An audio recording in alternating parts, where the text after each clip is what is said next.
Xiques i xics, avui anem a veure com generar un codi QR d'un punt del mapa.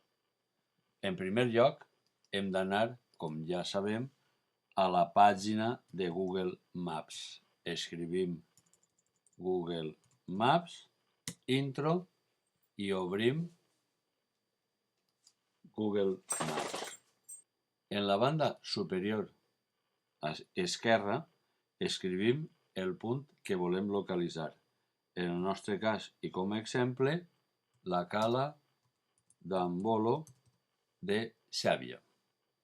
Li diem intro i el Google Maps ens obrirà el mapa amb la cala d'en Bolo.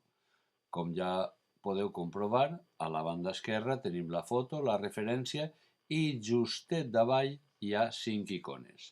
La cinquena i última diu comparteix. Piquem sobre ella i s'obri una finestreta nova que ens permet del nostre ordinador. Ara, en una finestra nova del navegador, anem a buscar la pàgina que generarà el codi QR, que es diu QR Code Monkey. Li diguem intro i tenim aquí la nostra pàgina de QR Code Monkey. Ara és molt fàcil. On diu la teua URL, hem d'esborrar la que n'hi ha i apegar la que nosaltres tenim copiada en memòria. Li diem enganxar i ja la tenim.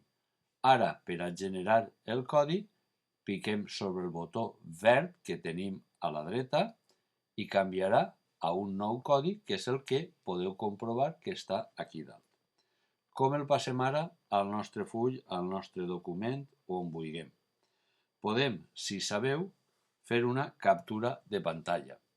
Seleccionem el requadre de la pantalla i el guardem.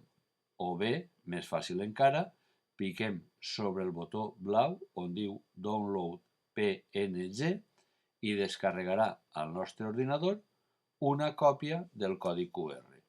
Ara podem obrir-lo o guardar-lo. Si l'obrim, ja tenim ahí el nostre codi QR a punt per a copiar-lo o guardar-lo on vosaltres vulgueu. Com podeu comprovar, ara tan fàcil com guardar en format PNG o en format PDF. També podíem haver-lo baixat, en lloc d'en format PNG, en format PDF, seleccionant l'opció que tenim aquí. Fàcil? Sí, molt fàcil. Però si cal repassar, play, rebobineu i play. Adeu.